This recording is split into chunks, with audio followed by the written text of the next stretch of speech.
Hi, my name is Bianca Pandola. I'm the COO of SIX, and welcome to the Adventus Mining Live Investor Summit. I'd like to start today by introducing our presenters, Christian Kargl-Simard, President, CEO, and Director, and Sam Leung, VP Corp Dev, and the second official employee of Adventus Mining. To kick things off, Christian will be telling the company's story, and then Sam and Christian will be accepting questions. You can submit your questions in the Q&A panel on the right-hand side of your screen. Take it away, Christian. Thank you, Bianca, and good morning and good afternoon to everyone on the call today. Thank you for taking an hour of your time to listen to the Adventus story. Fairly new story. We went public in February of 2017 on the Toronto Venture Exchange, ticker ADZN. We started as basically a shell with some terrific backers, two private equity groups and a royalty company, which I'll talk about later. And we had a mandate to build a significant base metals business somewhere in the world. Out of my kitchen, working with Sam, we looked at 240 opportunities in 25 countries around the world. And we made a decision to pivot into Ecuador and to build a major copper gold business. Why do we pick Ecuador? Because we think it's one of the last frontiers for, in particular, copper exploration. But generally, copper and gold go together in country. And it's the reason why many of our peers in Australia, major mining companies, and the major mining moguls out of Canada have entered Ecuador in a big way as well. So our goal is to make major new discoveries, but as you will see, we have a very high-grade copper development project, copper-gold development project, which currently has the highest IRR and spot pricing of any copper development project in the world. So what are the key pillars of the company? First of all, it's about making new discoveries. We spent the last 2.5 years in Ecuador grooming our 3 projects for drilling, for major new discoveries. We've, through geophysics, been able to identify up to 35 targets within our 3 projects, multiple porphyry targets and VMS targets. Through geophysics, geochemistry, trenching, building teams, getting permits, we've been able to identify the top 3 projects, the best one in each of the districts, for drilling, starting as soon as this week for a Pijilí project, and other 2 top targets to be drilled later this summer for new discoveries as well. We're talking about major new discoveries. 2 of the targets have the potential to be plus billion-ton porphyry systems, and all 3 of them, if they get even close to the targets that we put together on them, have the potential to significantly re-rate our company. So over the next 6 to 9 months, the biggest value driver is going to be making new discoveries. What is backstopping our valuation is our high-grade copper-gold resource. We announced earlier this week the start of our feasibility study utilizing DRA engineering, a feasibility study that will be done likely in the 4th quarter of 2021. The basis of the feasibility study is a very high-grade at-surface VMS resource. So you're looking at 9 million tons at either 5.2% copper equivalent or 8.3 grams gold equivalent. Interestingly, at spot pricing, with the COVID dynamic, our project is around 55% precious metals revenues, 45% base metal revenues. So you'll see me talking a lot about a project on a gold equivalent basis, and on a gold equivalent metric, we have 2.4 million ounces in the measured and indicated category, again, primarily open pitable.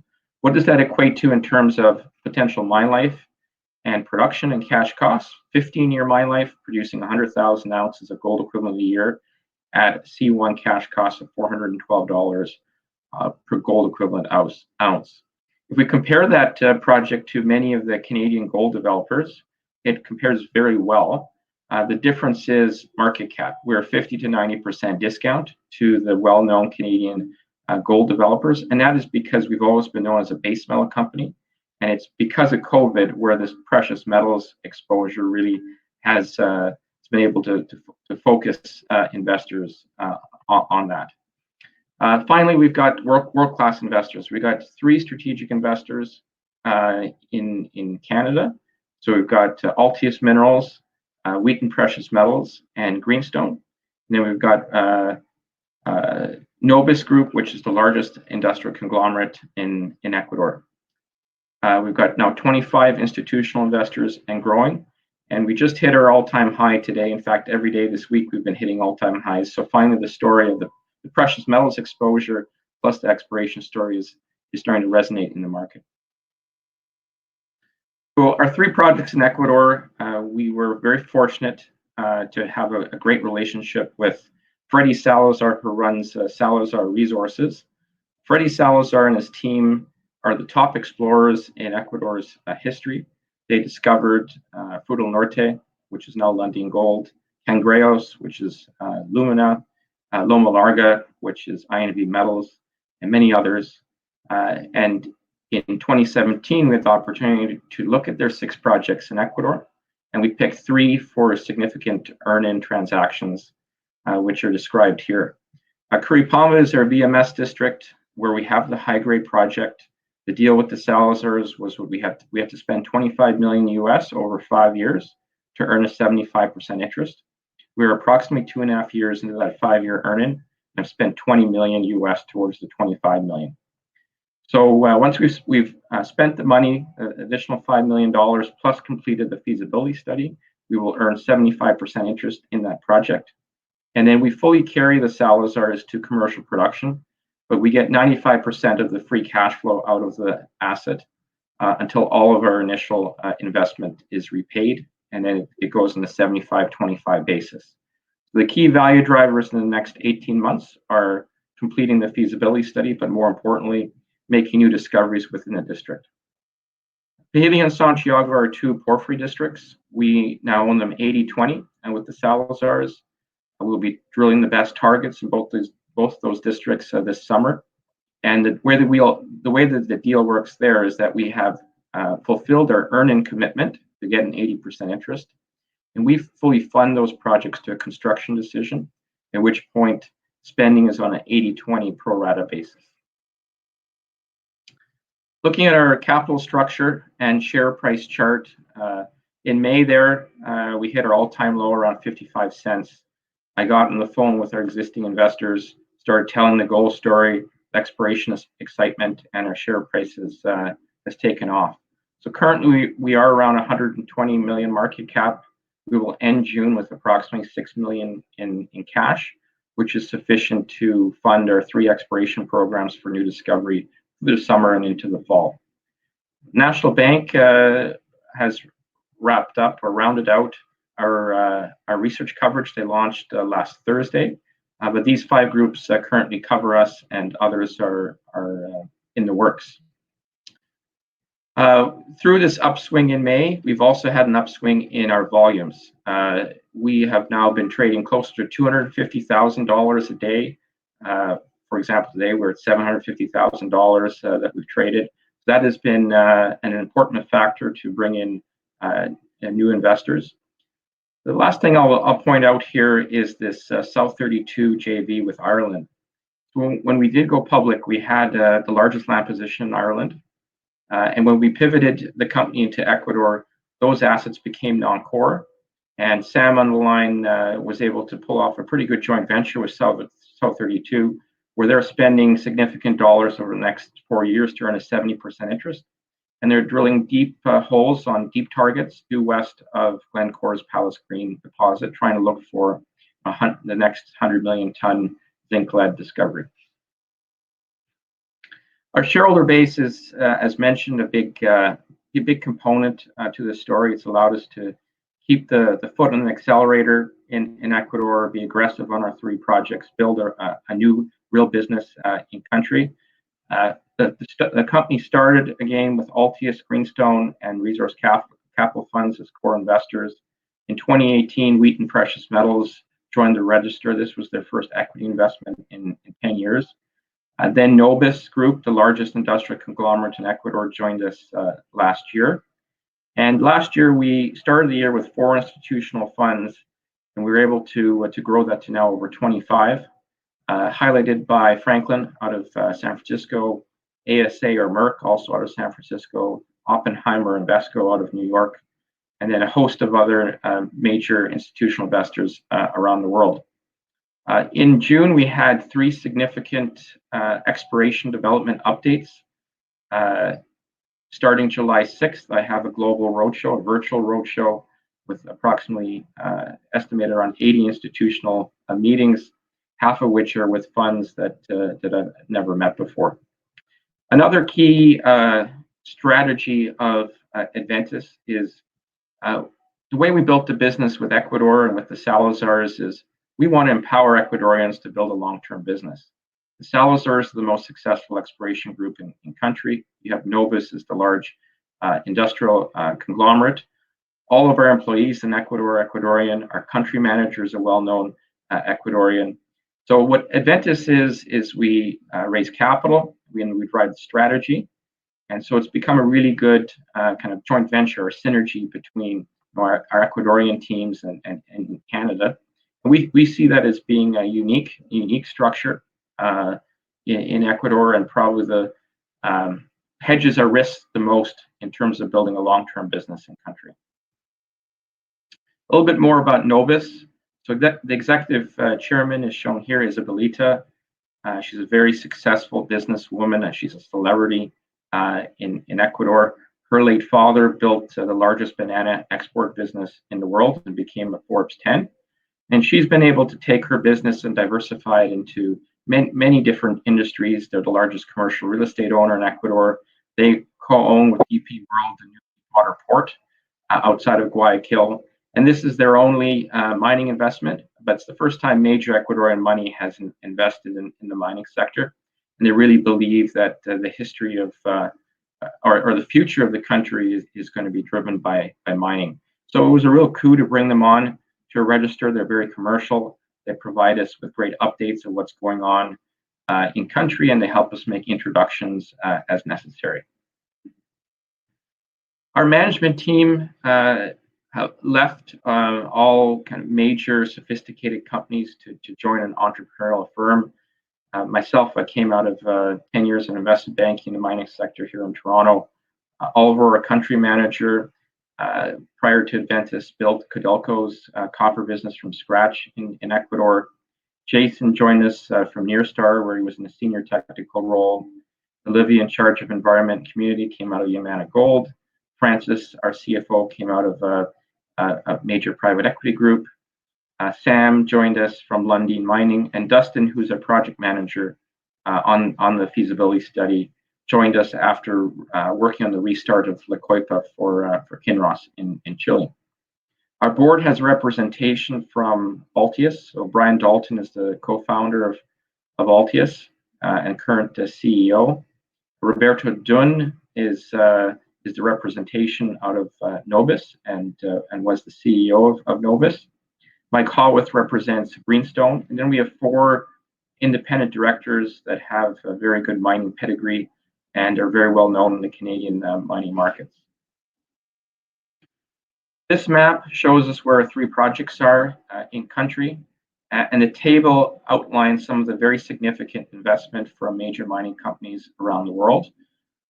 Probably the most significant groups would be BHP, Hancock, and Fortescue. So those are Perth-based major mining companies that have made their money in the iron ore fields, and interestingly are spending significant money on exploration in Ecuador looking for copper.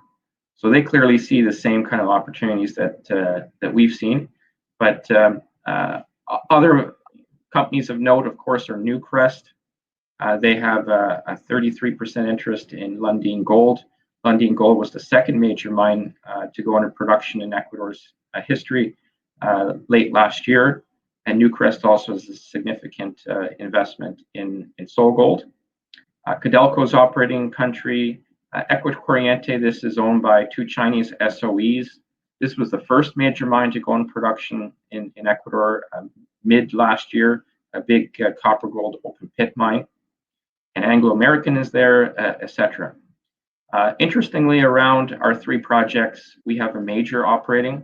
So around Curipamba, Anglo American surrounds us in a joint venture with Luminex, Rossby's Luminex, and they will be drilling a porphyry target later this year. At Pijilí, we surround Southern Copper's big porphyry project, which is in feasibility study. And at Santiago, we're adjacent to Newcrest, where they have a $110 million earning with Cornerstone. So we do have a major operating in all 3 districts that potentially could be natural acquirers or partners on what we have. Other advantages of Ecuador, other than geology, of course, is US dollar. It's one of the safest countries in South America. There's great infrastructure, including cheap power. And it's a relatively small country from one end to another. So everything is quite close to infrastructure, but also to shipping out of the country. Ecuador, as a new business, it's important that we continue to educate people about how responsible major mining works. And we have a very significant commitment to our communities as outlined on this page. Not going into too many details here, but specifically with COVID, we've set a budget of $300,000 to support all of our communities, which has been very well received. Our projects do not have any indigenous settlers or settlements. We are not in any cloud rainforests. We really value the relationships that we have with the communities, and it's definitely our turn to give back during the COVID epidemic. Now jumping into our most advanced project, Curipamba. So that's the name of the district. It's a 220 square kilometer district, which is highlighted by the El Domo deposit, which has the feasibility study being done on it. So the resource estimate there in all categories is 2.6 million ounces gold equivalent at, again, in all categories, 8.2 grams. In the measured indicated category, which is the majority of the resource, that's majority 40 to 80 meters from surface, so open pitable. And that breaks down as 2% copper, 3.2 grams gold, 3.2% zinc, a couple ounces silver, and a little bit of lead. So if you think about open pit gold mines, a 3.2 gram open pit gold mine on its own would be a fantastic gold mine. Now you add in copper, zinc, silver, and lead, you recover all of these into copper concentrate, a zinc concentrate, and a small amount of lead concentrate. So you can see how attractive the economics can be. This is around $400 to $425 a rock at surface, and the cost to mine, process, and G&A is around $50 a ton. Then you take into account the great infrastructure. We have 3 roads to the project. We're in low elevation. We're near the deep water port that Novus owns. We've acquired a lot of the key surface rights to develop the mine, and we have a 25-year mining permit on the project as well. Looking at the district, El Domo, which is the resource, is shown where my cursor is. The rest of the district, our view when we entered here in October 2017 was very prospective for new discoveries, and we thought an airborne geophysical survey was going to be the best way to uncover new discoveries. So we flew last year the entire district with airborne geophysics, and we developed 15 new targets, which are shown by the stars, about 10 VMS targets shown by the orange and the blue stars, and about 5 intrusive targets, which likely are porphyry targets, as shown in the pink. And then we have ranked those targets when you take into account geophysics, geochemistry, land tenure, etc. And our top target in the district is down here called La Vaquera, which we think is a porphyry target. And we're expecting to start drilling in the next couple of months there. Our second area of focus are these 7 VMS targets due east of El Domo. So you almost could think about a project being developed within a project. If you have a central milling facility here at El Domo, if these do become deposits, they could all feed into that central milling facility. Our third area of focus are these 2 intrusive targets up here in pink to the northwest. Those are also new targets. We have sent some field teams up there. We see chalcopyrite and float and boulders, etc. More work needs to be done before we start drilling there. But over the next 2 years, we have an approved 10,000 meter drill program, which will sequentially test all these targets. And the biggest value driver for this project is going to be making a new regional discovery to complement what we have at El Domo.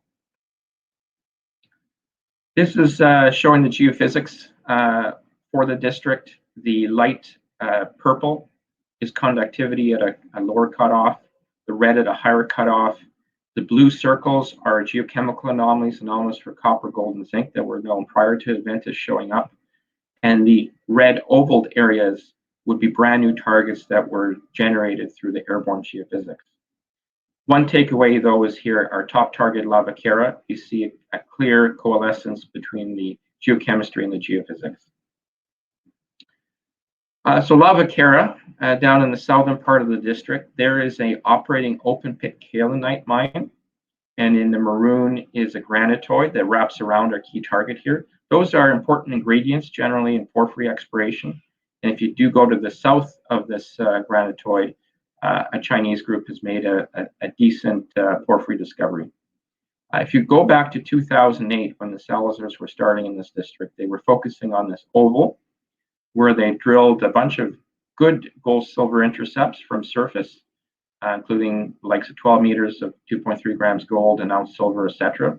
And they also had some fantastic trenching results, including 58 meters of 3.6 grams gold, 160 grams silver, etc. While they were working in this area, they discovered El Domo 6 kilometers to the north. They never came back to this area until the geophysics confirmed that the trend due west of here, so west-southwest, was the top regional target, both from geochemistry and geophysical perspective.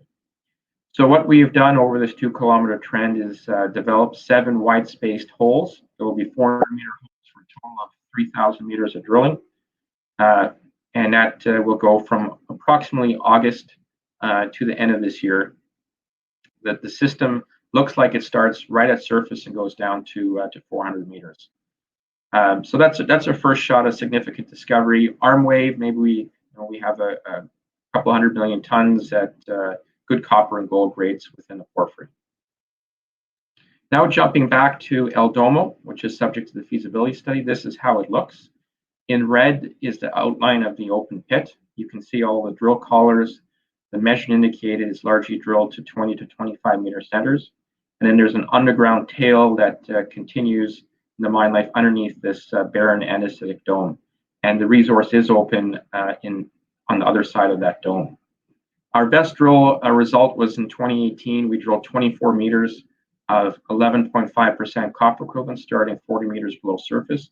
In 2018, there with these kind of results, we were competing with Arrow Copper and Ivanhoe for some of the best copper equivalent results in the world. But keep in mind, these intercepts are all in our open pit. Last year, we published our initial preliminary economic assessment. We were very advanced already in the resource, but we were playing catch up on other aspects of the project. We announced a 40% after-tax rate of return, less than 2-year payback. That was using $3.15 per pound copper and $13.50 per ounce gold. Interestingly, the price deck has of course changed, but under spot pricing, we have almost the same 40% after-tax IRR, thank you to the gold price, and NPV is very similar as well. So we're looking at $165 million capex, 15-year mine life at 1,750 tons per day, producing at approximately 100,000 ounces of gold equivalent a year. Based on the PEA pricing, our precious metals revenue was around 37% of the project, and as mentioned, now it's over 50%. So the feasibility study is kicked off, as mentioned, and we expect that to be completed in the fourth quarter of next year. Exploration drilling starting in the third quarter of this year, and will run all through the next few years. And we do expect the EIA to be approved in the first half of 2022. Started construction there, and it's about an 18-month build with first concentrate production in the first quarter of 2024. In the world, in our knowledge, there are 5 other projects, copper projects, that we think have a similar timeline, which are Ivanhoe, Teck, Zijin, Cooper Canyon, and Sandfire Resources. One of the metrics that we like to look at is the incentive price. So using spot pricing, what copper price can you drop down to and still have a 15% after-tax rate of return? And for our project, it's 60 cents a pound. So that would be the lowest by far in this peer group. It means that really under any economic backdrop, this project is easily financeable, whether it be on a gold stream basis, debt basis, equity, or a combination of all the three. Now jumping into our 2 porphyry districts, Pijilí and Santiago. So what these 2 projects provide us are the really big blue sky upside. As mentioned, we're targeting plus billion-ton porphyry discoveries here in the second half of this year. and we spent significant dollars over the last few years in the background grooming these projects for exploration drilling to start shortly. Our Pijilí project is in southwestern Ecuador. This is actually the most pro-mining area of the country. As you go due west from here to the coast, you have dozens of legal artisanal mines up to 500 tons per day. It's really a mining district. In the yellow, you have Southern Copper's major Chaucha porphyry project in feasibility study. And we've been building a land position in the district. We flew airborne in the district, and our area of focus is the Mercy concession, where we'll be drilling there starting very shortly. We have traced a porphyry as well based on our geophysics, but then with groundwork at a Rosa de Oro project, so this is the geophysic anomaly here, we have done some trenching geochem. We should be drilling this target in early 2021. Give you a sense of how the topography looks, how it looks in the area. Chaucha, Southern Copper is up here. You go 5 kilometers to the south. We've defined with 4,400 rock and geochemical samples a 1.5 by 1.5 kilometer target area under the direction of Brock Riddell, which used to be BHP's porphyry expert. The 8 red dots signify the 8 drill holes that will be going in between now and the end of this year. So they're up to 7,000 meters of drilling, approximately 500 to 800 meter holes. What you can see from the geochemistry here is with the rainbow colors here, red is above the top of the scale in terms of grade. That's good. So you see a nice coalescence of gold geochemistry and, more importantly, copper geochemistry and molybdenum geochemistry within this 1.5 by 1.5 kilometer area, which is right on top of a large geophysical anomaly. We also see this ridge here, which represents this ridge on these maps. We think those are younger volcanic rocks that are covering the porphyry because we see the porphyry mineralization reappearing on the eastern edge. So another side of this ridge, and it's open to the east and to the northeast.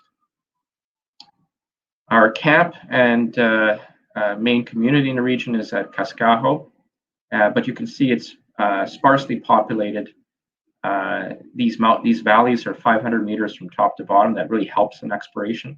We actually have traced the stratigraphy of the porphyry from the top of the mountain all the way to the bottom of the valleys. We've done trenching as well and chip sampling. So here is a trench of 42 meters of 0.44% copper, 0.01% moly, and 0.14 grams gold. That would be around 0.65% copper equivalent. Then 30 meters up the creek, we have another trench of 27 meters of around 0.85% copper equivalent. We think this is probably continuous mineralization between the trenches, but overburden prevented us from taking the samples. Then we have a rough arithmetic trench here, 50 meters of 0.9% copper equivalent. You're seeing there's robust copper, molybdenum, and gold numbers based on the trenching at surface. It really points us to the potential for a plus 0.5% copper equivalent system. And based on the 1.5 kilometers by 1.5 kilometers and the depth extent that we know from the valleys, this definitely could be a plus billion ton type porphyry. So put all that together, if we're able to achieve that, that is several $100 million of value creation that we could be achieving later this year, with initial exploration results starting mid to second half of August and then flowing through the rest of this year and into 2021. Our Santiago project is in southern Ecuador. We have the single orange concession here. We're adjacent to Caña Brava, which is the big Newcrest deal with Cornerstone. Sol Gold is down here. They put out an exploration update this week. This is a top priority regional target for them in Ecuador. And again, we flew geophysics in our district, which I'll talk to in the next few slides. We have two key targets within this district. We have these silica ribs or outcropping epithermal gold silver veins that we've mapped and sampled but never drilled with some nice numbers. This Espanola vein is several hundred meters long, up to 3 meters width at surface, and we have chip sampled up to 1 ounce per ton gold and great silver numbers within these silica ribs. But the main area of focus is the porphyry target down here. In the 90s, Newmont thought they were onto Yanacocha. They drilled about 20 holes, shown with the blue dots, in this gold geochemical anomaly. And there's a large copper geochemical anomaly to the south, which has never been drilled. And we have teams working up there doing additional mapping and sampling before we start drilling here, which we expect around September timeframe. This is probably my favorite slide of the deck, and it really showcases how modern geophysical systems can be very, very helpful as a tool in the toolbox. What you see here is this wine glass shape is the mag-low. That is potentially the porphyry or the suggested porphyry. And the dimensions on this is 3 kilometers across from the yellow line to the bottom of the wine glass, over 2 kilometers, and 2 kilometers into the page. So volumetrically, you could fit several billion tons in there. You could fit a Cascabel or a Red Chris or one of these big systems. What the yellow dashed line indicates is the top of that mag-low. Then you can see the lines above it. Those are the Newmont drilling from the 90s. So you can see they were drilled too shallow. They stopped the holes too shallow. They missed the mag-low. They didn't have the benefit, of course, of the geophysics at the time. But 2 of those holes, approximately here, actually clipped the top of that mag-low, and those holes were 323 meters of 0.65% copper equivalent from surface and 171 meters of 0.91% copper equivalent, both ending in chalcopyrite and about 0.7 to 0.8% copper equivalent. So what we'll be doing later this year is putting 2 1.5 kilometer holes from surface into this blob, and our goal is to see plus 1 kilometer intercepts of 0.8% copper equivalent or better, which would then validate this very large target here. Now going back to El Domo, and I mentioned that some of the brokers that cover us have been doing some benchmarking, comparing us to the precious metals developer peer group in Canada. So you got Silvercrest, Orla, Marathon, Ascot, Bluestone, and Tegra. One way to normalize these projects is on an all-in sustaining cost annual average funds flow basis. Keep in mind we got a 15-year mine life, and we're right in the middle of the pack. This is on a 100% ownership basis. But our capital costs are about the same. Our IRRs are in the same ballpark. Then you go down to the enterprise value. Now this figure was done about a month ago, and our enterprise value now would be more like 80 million US. But you see here that big disconnect to the peer group. So the takeaway from this slide is, if you think about El Domo on a precious metals basis, and there's definitely a lot of precious metals opportunities for new discovery in the district, we're undervalued. And we definitely have a very exciting exploration program over 3 projects over the next 6 to 9 months that could redefine the company as a whole. So to conclude here, at Curipamba, we've just kicked off our feasibility study. We believe Curipamba will be the next copper mine to be built in the country there, production starting in early 2024. We have an ongoing 10,000 meter drill program testing those 15 targets. The district is prospective for both porphyry discoveries and VMS discoveries. We've got 11 million tons total. We think we could get the VMS potential to 30 million tons plus, the porphyry potential perhaps several hundred million tons. Then we have the big projects, Pijilí and Santiago, where we will be drilling the best targets there this summer for plus billion ton targeted porphyry targets. And we have developed, we think, a unique platform and a way of doing things in Ecuador with, as mentioned, an all Ecuadorian team down there, and we're committed to Ecuador for the long term. Just before we go into questions, feel free to reach out to myself or Sam on the line. It's our first names at adventusmining.com are the email addresses. Thank you very much, and over to Sam. Hey, Christian, great job. I'd like to welcome Sam Leung to join us for the Q&A period. As a reminder for everyone, you can submit your Q&As in the Q&A column on the right-hand side of your screen. It's right next to chat, and Sam will tackle it and ask Christian all of your questions. I will disappear now, and on to you guys. Thanks, Bianca.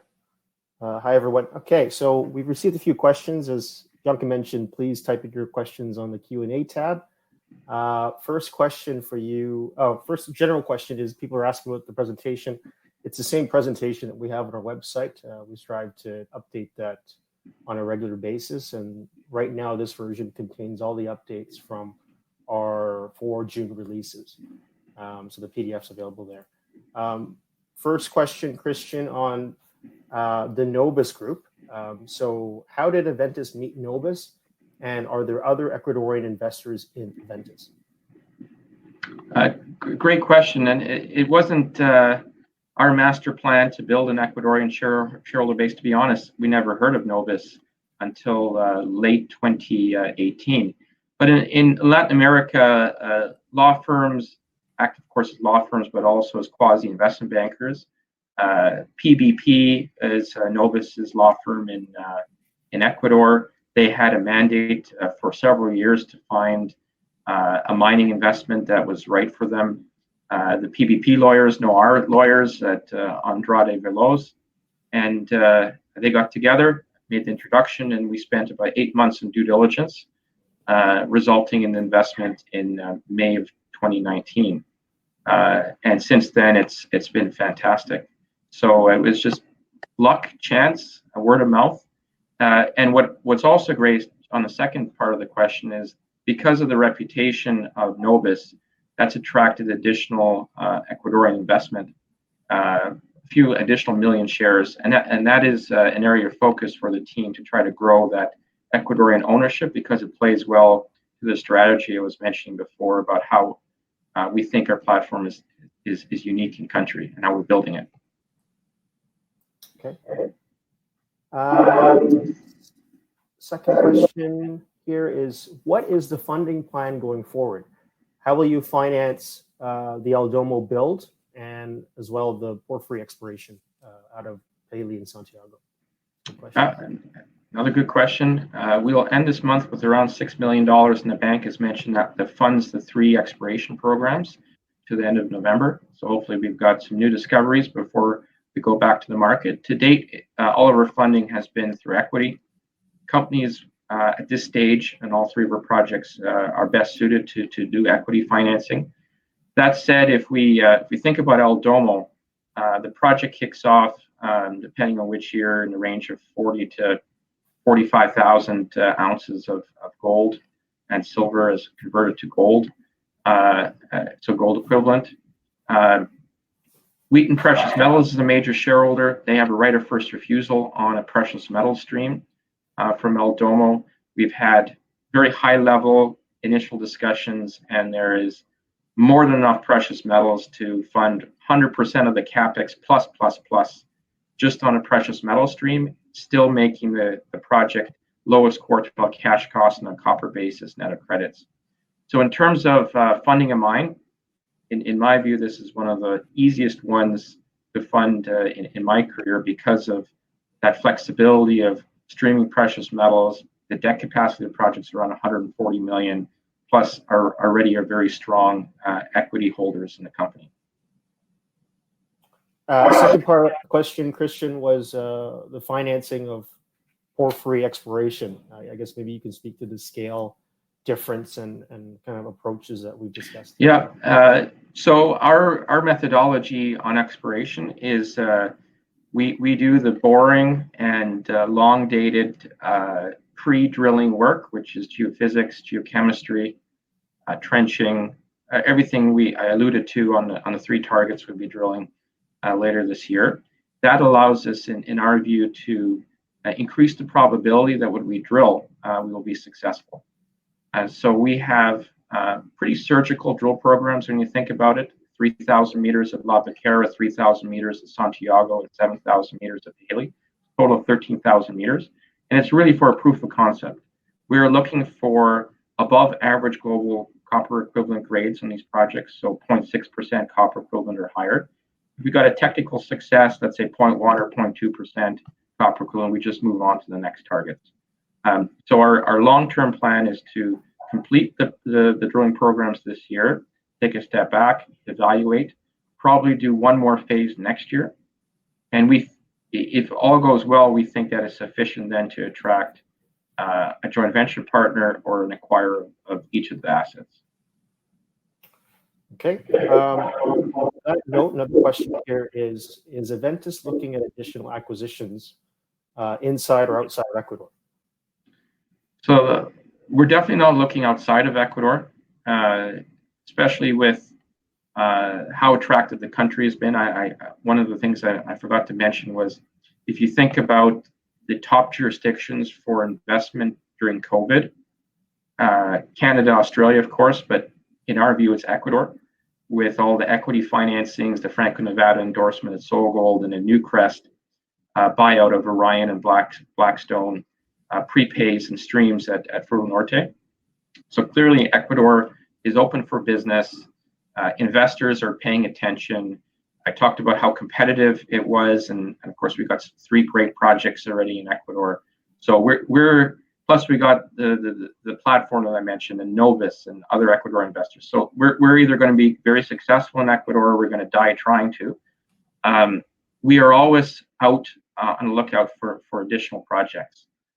3 projects for a junior company being drilled in 1 year is a large task. So if we're going to add a 4th and 5th project, it has to those projects have to stack up with what we have. But again, always looking, and we do have 3 teams around each of the 3 projects in 3 provinces. So we're very nimble in order to take a prospecting team and look at another project and evaluate things quickly. Another question ties into this question, which is, what is the update on Ecuador's exploration concession system, the cadastral system? Oh, bunch of good questions, Sam. So the cadastra shut, so that's the staking system. The cadastra shut over 2 years ago. Unfortunate, but at the same time, we've been dealt with 3 great projects. Part of the reason for shutting the system down was due to the speculation that was taking place in the market. In Ecuador, over the last few years, the largest earn-in or joint venture deals for exploration have been for Ecuadorian projects. Taking into account the $110 million potential earn-in between Newcrest and Cornerstone next to Santiago. And there's been no drilling ever done there. So there are multiple projects like that you can point to in Ecuador. So if you can get your hands on a good concession, you can make a lot of money. So the government has been revamping the way that the cadastral process and the spending requirement to earn into new concessions works. They've also been working through revamping the permitting process, consolidating offices with the environment, water, mining, etc., to make it easier to track and administrate these projects. So it's a work in progress. There's been some chatter that it's going to open end of this year, but we've been hearing that for a while, and so I would say it's still uncertain. Okay, good response there. Next question from our list here is, I guess what they're trying to ask here is there a strategy or options to accelerate project development from the current status? I guess we're talking about El Domo in particular, and us embarking on the feasibility study.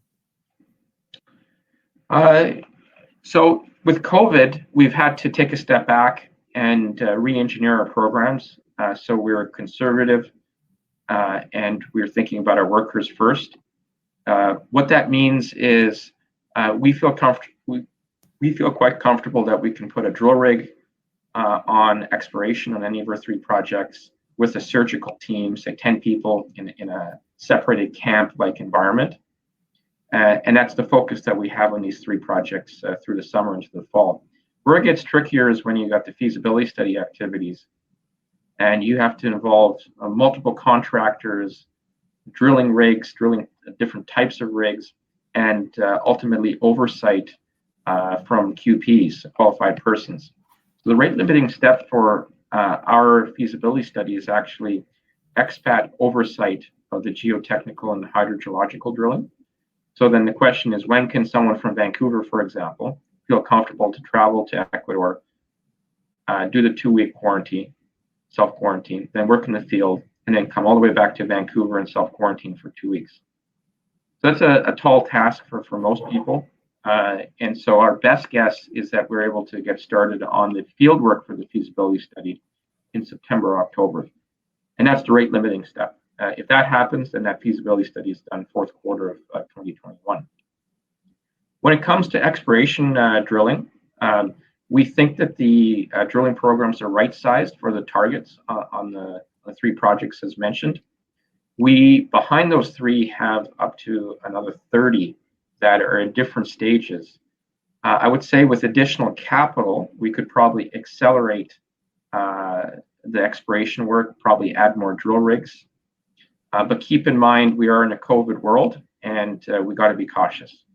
So I would say that's more of a 2021 activity where we could potentially be more aggressive on drilling.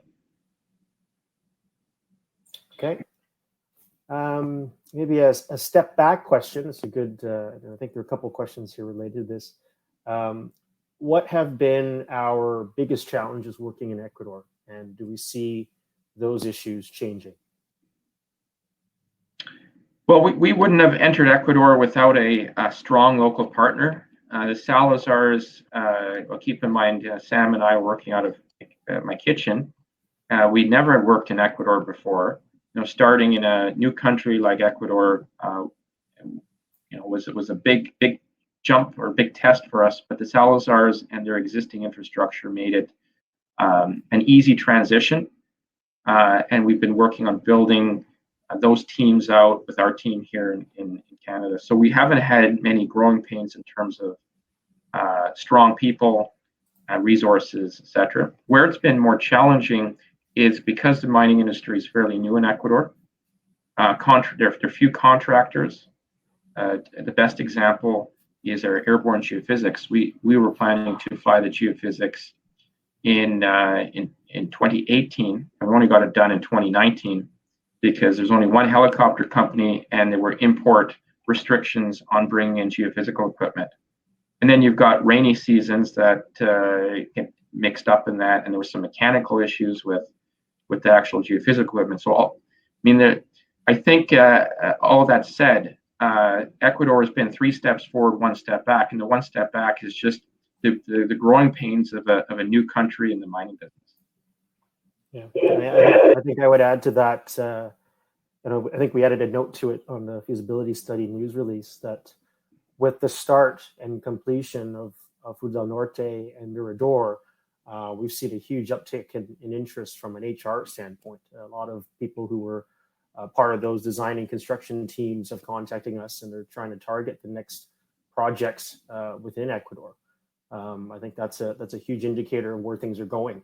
As well, when we ran the request for proposal process for the feasibility study, we had a lot of international interest. And one of the things that out of those discussions that we found, a lot of the international mining firms mining engineering firms, are targeting Ecuador as well for growth. So they're starting to look at having satellite offices in Quito or Guayaquil, and kind of long-term planning for work from an engineering standpoint. So those are the promising trends that we see.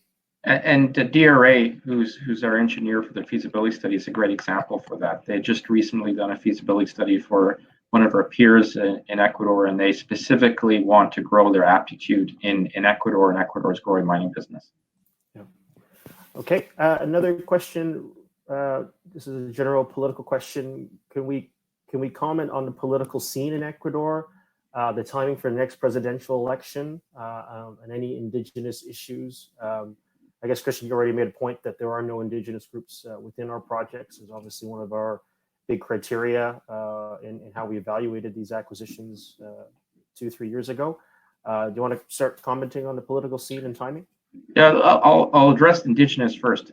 A lot of people think indigenous and they're against mining, but that's not the case. In fact, I give a lot of credit to our peers who are working in indigenous areas of Ecuador. They've done a great job of education and working with those communities to talk about responsible mining.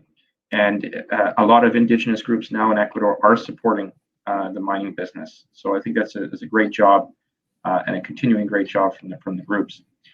Politically, the current president, Lenin Moreno, There's only one term president. He said that very clearly. Presidential elections are going to be starting at the end of this year and likely be complete by May of next year. Candidates. The campaigning, you mean? Yeah. The campaign is going to start later this year, and the selection in the first half of next year. We don't know who the candidates are going to be. There's lots of rumors who the candidates are going to be. So there's definitely some risk associated with that. But of course, we've got our partners in Ecuador that giving us their points of view.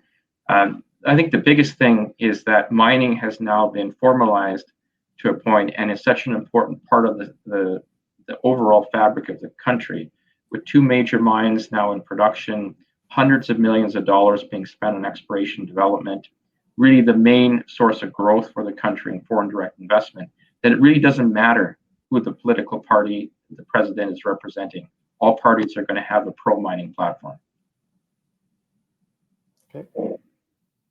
Nothing to add from me. Connected to the sector development, this is a good question, actually. What are our thoughts on how miners, I guess modern large-scale miners and artisanal miners in Ecuador are going to work together within districts in the country? Because there have been some newsworthy issues in the last few years on kind of the artisanal sector pushing back. Yeah, one of the main focuses of the mining ministry, and I spoke to the Vice Minister of Mines last week, is to try to eradicate illegal artisanal mining activities. And the government has actually had an action plan there, in particular trying to clean out the Buenos Aires area of Ecuador. They're trying to legalize the process, and they're trying to be allies of legal artisanal miners, and there are quite a few. As mentioned, going due west from Pijilí to the ocean, you have dozens of major legal artisanal mines. And so it can work. And I think the ecosystem should work together. And one of the nice synergies that I can think about is legal artisanal miners are typically looking at maybe the saprolite cap, high-grade veins at surface to feed their 50, 100, 200 ton per day mills. Typically, that's the top of a much larger system. So artisanal miners can potentially be the flag for where something larger is at depth, and then the mining company, a major mining company, can do a deal with that group, and over time maybe buy out the artisanal miner, and everyone's happy. So buy them out while they're still operating, and we've actually done that in one of our projects. Yeah, I think it's a bit of hearsay, but you can say the global media, you hear a lot about how Ecuador is a new mining country, when in fact, the artisanal history of artisanal mining in Ecuador is very long, and there are kind of loose estimates that there are between 500 million to $1 billion a year generated from the artisanal mining sector. So part of the motivation of the government clamping down is fiscal, is to try to get things on the books and to tax and get royalties from that production, as well as environmental stewardship, that it's seen as kind of artisanal mining can be mining in the Wild West, and that there's very little attention paid to environmental design and standards. So those are other drivers as well to these conversations with government officials. Question on social, Christian. What have been our major issues on the social standpoint at our projects, particularly Curipamba, if any? Yeah, this was a key area of our due diligence when we entered Ecuador in 2017, as you can imagine. And we have to tip our hat to the Salazars, being Ecuadorian, having been in the sector for decades, building a strong social framework and social programs that we've been able to work with, adapt together with the Salazars, and to make our community stronger. One of the main programs that the Salazars have put into play at our Curipamba project is a soccer school. So there's a professional soccer team, but then there are soccer schools in the smaller communities that act as feeder clubs to the professional team. And we're reaching out to young Ecuadorians, women and men, and we're reaching out to hundreds of families And interestingly, the name of all of this is Mineros. So it's definitely been a way to put a positive spin on mining, but also that we're there involved in the communities for more than just exploration and mining for the longer term. All of our projects we've operated without any security. So we got peaceful communities. We have strong support from our communities. Now at El Domo, as it starts going to feasibility study and then hopefully construction, we need to adapt our programs to a project that is advancing to a later stage, and we're in that process. There's no question that in Ecuador there are NGOs and anti-mining groups. We respect them.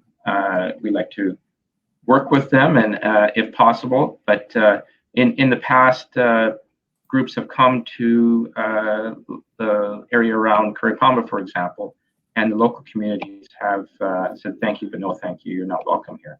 So that just shows you the strength of our relationships in the community. Yeah, I would add that if I were to really simplify the response, I would say we do a lot of listening, and I think we work very hard to. I think it's been very vital for us to protect the continuity that Salazar Resources and the local teams have brought. 10, 15 years of living in the communities around Curipamba in particular, listening to the various families and people, small-scale farmers, people in the small villages. And I think for Adventus, we've done our part by a lot of initiatives led by Olivier Gamache, who's our head of environment and social, bringing 15 years of kind of international IFC and Equator Principles type experience into Ecuador and looking at where there are gaps and where we need to be as we start our feasibility study. And we've done a good number of kind of independent surveys as well to really get numbers, looking at new metrics instead of hearsay. And I think we want to be part of this movement, this change in the mining sector that isn't transactional with social and community integration and the expectations of mining, that it's really more about a partnership and economic development. I think there are not many questions left here. This is one on back to COVID. How has COVID impacted Adventus on the ground, and what's the situation right now? Yeah, in March there, we were proactive in shutting down our three camps or activities on the 3 projects. We were just in the process of, we were drilling with 3 drill rigs at Curipamba. They're sitting there on care and maintenance. We were about to start drilling at Pijilí in April and at Santiago in June. So everything stopped there in March and now has been shifted 3-4 months into the future. We were planning originally to have a much larger push and spending on the actual field-related feasibility study activities. And as mentioned earlier on the call, those are much trickier with COVID. So it's redesigned the timing of the programs, not so much on the exploration side. That's going ahead now, more so on the feasibility study. And that's ultimately probably going to delay the project initial production from what we were originally talking about, say, end of 3rd quarter, beginning of 4th quarter 2023 to, say, end of 1st quarter of 2024. Okay. I'm going to say there's a final question here, and it's one of the favorite topics here. I guess beyond asking about infrastructure in general and infrastructure designs and needs for our projects, but it really relates to water. Christian, do you want to just talk about water and what kind of our approach is with, it connects to everything that we're doing at Curipamba, but whether it's design on the feasibility study all the way to communities. Comment on water, please. Yeah, well, what Ecuadorians are most focused on is of course the security of their water supply in a very beautiful country, specifically when it comes to Curipamba. One of the benefits that the project has is it's very high grade and very strong economics. So we're able to apply truly the world's best standards to the project when it comes to tailings, water treatment, waste rock, etc., And we worked with Clone Krippenberger to do what I call a Cadillac setup for economics and our Envision project last year. There is a fair amount of rainfall where Curipamba is, but half of what Fruto Norte gets, but still a significant amount. One of the benefits out of that is we have a positive water balance on our project. So we think, and this is not confirmed yet, but we think for the feasibility study, we're going to be able to design a project where we're not intaking water from local water sources, where everything is going to be through catchment from rain, etc. And then we have everything lined with plastic, and we have a water treatment plant. So we think that the effects of the project to the environment are going to be negligible. In the case of Pijilí and Santiago, it's of course we're going to have the same kind of thinking process, but we need to make a discovery first that is kind of potentially a viable mine, and then we can talk about the impacts at a later date.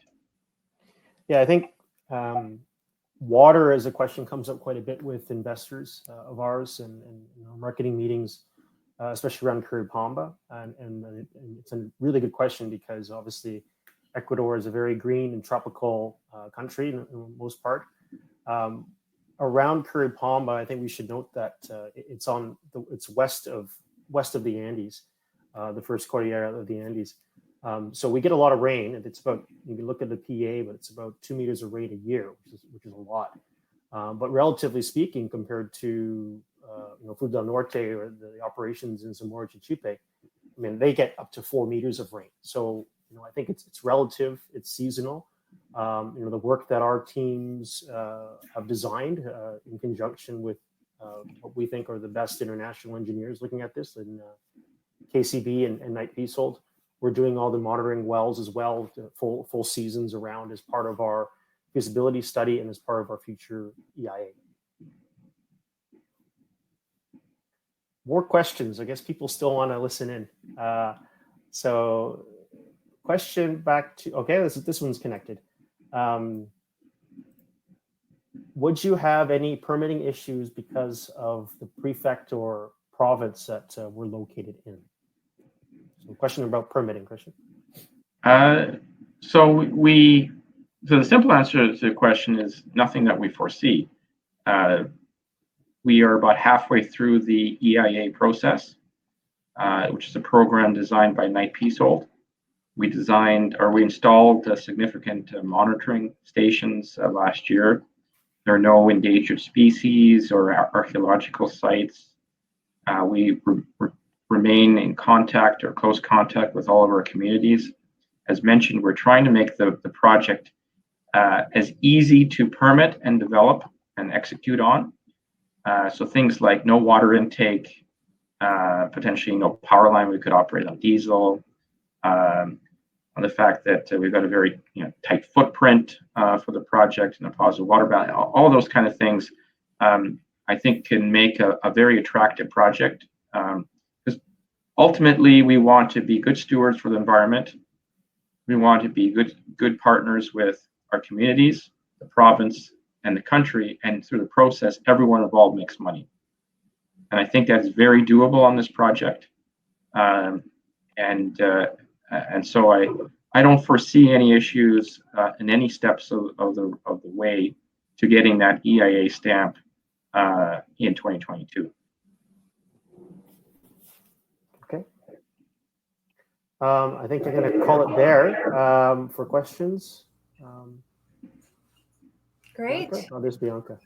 Hello. Yes. Thank you, everyone, for attending. And thank you, everyone who submitted your questions. If you weren't able to ask a question, or if you have a question that just popped up now and you just missed it, the emails that you can send your questions to are on the screen. You can either send it to Christian@adventusmining.com or Sam@adventusmining.com. And thank you both, Sam and Christian, for the excellent presentations and for answering all of these questions. I'm going to throw it back to you guys for the final word. Thank you, Bianca, for allowing us to be hosted on this platform, and we appreciate everyone's interest on Adventus. And hopefully we can build some new mines, make some new discoveries, and make money for everyone. Well said. All right. Take care, everyone. Thank you.